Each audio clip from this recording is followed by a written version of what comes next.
তাফশালু, তোমরা সাহস হারাবা, ওয়া তাযহাবা রিহুকুম, তোমাদের শক্তি কমে যাবে, পাওয়ার কমে যাবে। তাহলে আমরা যদি নিজেরা মারামারি করি, আমরা নিজেরা যদি বিচ্ছিন্নতায় লিপ্ত হই, আমরা যদি মতানৈক্য করি, তাহলে আমাদের শক্তি কমে যাবে, ঠিক কিনা? আমরা শক্তি কমাবো? আচ্ছা, ছোট্ট একটা বাঁশের কঞ্চি যদি আপনারা দেয়, পায়ের মধ্যে ধাক্কা দিয়ে ভাঙতে পারবেন না? এরকম বাঁশের কঞ্চি যদি 20টা একসাথে জোড়া লাগায় দেয়, ভাঙতে পারবেন? কথা বোঝে নাই মনে হয়। চিকন একটা বাঁশের কঞ্চি দিলে ভাঙা যাবে না? এরকম চিকনই 20টা বাঁশের কঞ্চি একসাথে লাগাই দিলে ভাঙতে পারবেন? কারণ যখন আমি একা থাকি তখন আমি ব্যক্তি, যখন আমরা সবাই মিলি তখন আমরা শক্তি। আমরা যেন শক্তি না হারাই। আমরা বিরোধে লিপ্ত হলে আমাদের শক্তি কমে যাবে। এই হচ্ছে 1 নম্বর ডিসঅ্যাডভান্টেজ। 2 নম্বর ডিসঅ্যাডভান্টেজ হচ্ছে আমরা নিজেরা বিরোধে লিপ্ত হলে অন্যরা আমাদের মাথায় কাঁঠাল ভেঙে খাইতে সুবিধা হয়। কথা বোঝেন নাই?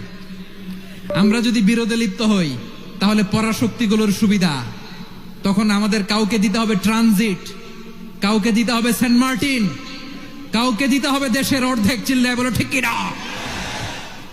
নিজেরা নিজেদের প্রবলেম সলভ করার ক্যাপাসিটি আমাদের আর থাকবে না। আমরা যদি বিরোধে জড়াই, আমার কলিজার টুকরা পেকুয়ার ভাইরা, আমরা বিরোধ করব না, আমরা বিচ্ছিন্ন হব না। নিজেরা বিরোধে জড়ালে পরাশক্তিগুলো আমাদের মাথায় কাঁঠাল ভেঙে খায়।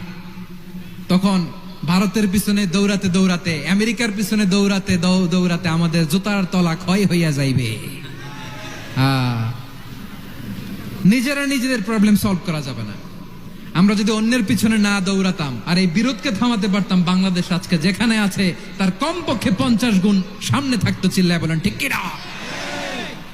তাহলে 1 নম্বর ক্ষতি হচ্ছে আমাদের পাওয়ার লেস হয়ে যায়, আমরা দুর্বল হই যদি আমরা বিরোধ করি। 2 নম্বর হচ্ছে পরাশক্তিগুলোর সুবিধা নেয়। 3 নম্বর হচ্ছে আমাদের উন্নয়ন, দেশের উন্নতি, অগ্রগতি, এটা স্থবির হয়ে যায়, এটা বাধাগ্রস্ত হয়। প্রিয় ভাইরা, ইউনিটি, ঐক্য হচ্ছে একটা দেশের উন্নয়নের মূল ভিত্তি।